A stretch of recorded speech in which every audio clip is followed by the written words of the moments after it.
Hey, it's Chris here. In this video, I want to talk about projecting and explain a little bit about what's going on with Donald Trump because it seems like his projecting is getting more and more severe. I think he's always been one to project, and we're going to talk about why that is and why it's more apparent with some people than others. Now, we all tend to project, and basically, psychologically, projecting is taking our own thoughts and feelings and projecting them on others as if they think the same way we do or feel the same way we do. And it takes a level of maturity to understand that not everybody thinks and feels the way we do, so that when we experience something, our thoughts and our feelings may be very different from the person next to us.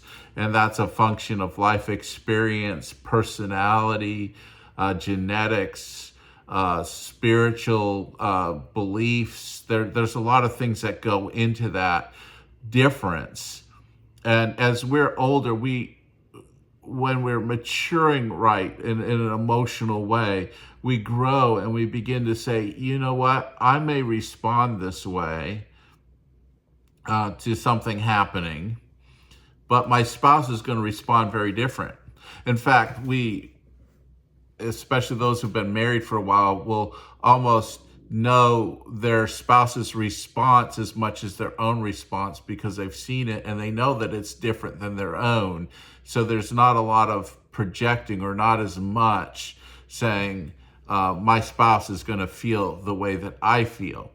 But when you lack emotional maturity, or you have a lot of psychological mental health issues, that ability to distinguish between our own feelings and the feelings and thoughts of others becomes more difficult. And if you're not able to emotionally read other people, you begin to project your own thoughts and feelings on them because you're unable to discern the difference. And this, let me go back and I'll just explain it this way. Thinking about my son when he was 5 or 6 years old, and we'd go to the store to buy Christmas presents for his older sisters. Now, his older sisters, one was into sports and one was into dolls, and my son was into trucks, and he'd go out and dig holes in the yard and bury trucks and drive trucks, that was his thing. So we go to the store and I say, what do you want to get your sisters? Oh, they'll love getting trucks. I want to get them some trucks. Don't you want to get one of your sisters some dolls? And don't you, what, do you want to get your other sister a new bat or something like that? And this was before our adopted daughter was in the family, because he probably would have done the same thing. She likes to do a lot of art projects and drawing and stuff, and he wouldn't think about that because that's not what his little emotionally immature self, and I was probably the same way when I was a kid. All he can think about what his own wants and desires and likes are, and projects that onto other people. And then as he gets older, and all my kids get older, sometimes they'll come up and tell on themselves.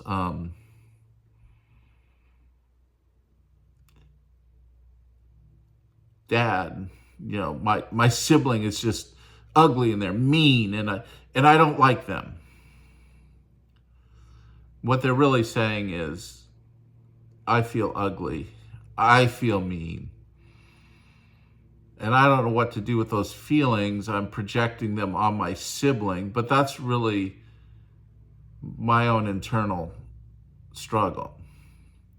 And a lot of times this happens in relationships with very emotionally immature adults who A lot of times it is because of mental health issues, are unable to grow and mature in their understanding, their ability to understand themselves and understand others. So they do a lot of projecting, a lot of putting what they're feeling onto other people. And you notice lately, and this is an example of somebody with lack of emotional maturity, likely narcissism, likely sociopathy projecting onto others. You notice Donald Trump in a lot of his rallies, he's calling Vice President Harris stupid and ugly and incompetent. And what happens is, as we get older, especially those with these mental health disorders like narcissism, as they start to deal with things like dementia, they lose the ability to filter out and say, I better not say this, I better hide this better. And you lose the ability to hide your projecting. And it becomes so blatant and transparent, almost like a 5-year-old child. And that's, I think, a lot what's happening with Donald Trump right now. All this projecting about Harris being ugly and stupid and incompetent. He's saying more about what he's feeling himself. And you think about lately, economic forums. He's getting these questions, very basic economic questions and things. And you notice he can't answer anybody's questions. He just goes into whatever rally spiel that he's going to do. And he always pivots to that because he probably is not cognitively able really to process the information where he's at now in his journey with his own cognitive ability, where he's just not able to take those thoughts and pull out experience and knowledge in his life to be able to answer these kinds of questions. So that's why he's always diverting. That's why he's not answering questions directly, because he can't. And that's going to cause a certain amount of psychological distress within him. And then there's people commenting on his makeup and how and the issues with incontinence, that he wears diapers and all these things, and his age, and he's looking in the mirror, and he can't say this, but he's feeling old. He knows that he's not a young man anymore, and that he's aging, and he has all these issues that come up with age that are deep wounds for a narcissist who wants to be seen as the brightest, the best, the most handsome, the most desirable person on the face of the earth. They live for that. They live for the glory and the praise and the adoration of other people. So now, not getting that because of that recognition and the lack of competence and the inability to do things. He used to be much sharper, even though much of what he appears to do. And I just recently, in the last year, really plugged into politics. So you've got somebody that tried to stay far away from it for many, many years. So for me, all this is new, but for people that have been really plugged into politics for a long, long time, really plugged in, say Trump, Trump was always this way, running in the gutter. He's always really a low intelligence person, and it was amazing, especially hearing those who served with him in his cabinet, who were kind of the guardrails to prevent him from really doing more damage as a president. You kind of that the first term got through okay was because of them. They're saying, he's not really a competent person. We had to do so much things to just cover for him, to prevent him from doing real damage to the country. So you have this, and deep inside, you think about all the times that his cabinet and people bailed him out, and he loathes them, he hates them, he despises them because they revealed his lack of competence, and somebody like a narcissist can't handle that. They can't handle that. They need those people to keep them from looking bad, so everybody will praise and adore them. But at the same time, they despise those people because they reveal what they're lacking in their own lives. So you have that. So you have all this stuff, and now you have Vice President Harris, who all of a sudden isn't like dueling cognitive decline, advanced years presidential candidates. I kind of joke in my mind about this. It's like it's two grandpas at the assisted living center trying to be campaigning for the head of the assisted living center association. They're both fighting it out, and he's fighting it out, but then all of a sudden there's this young nurse comes in and says, well, I want to be the head of the association. And all of a sudden, it's not grandpa versus grandpa, but somebody competent and capable and able. And that creates, again, for somebody who's narcissistic, it creates a lot of cognitive distress inside. And so he's projecting onto VP Harris what he feels about himself.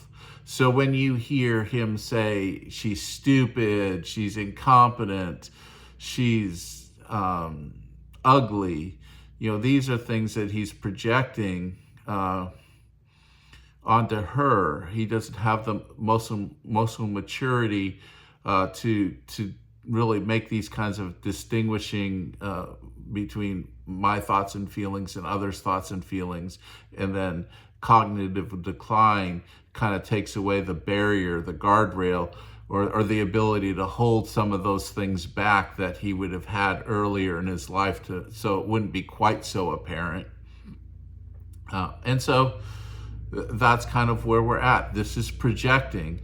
The thing, though, that I would suggest to you to wrap this up is it's dangerous, I think, to have a leader in this state that does not have the emotional maturity and the ability to distinguish their thoughts and feelings from other people's thoughts or feelings.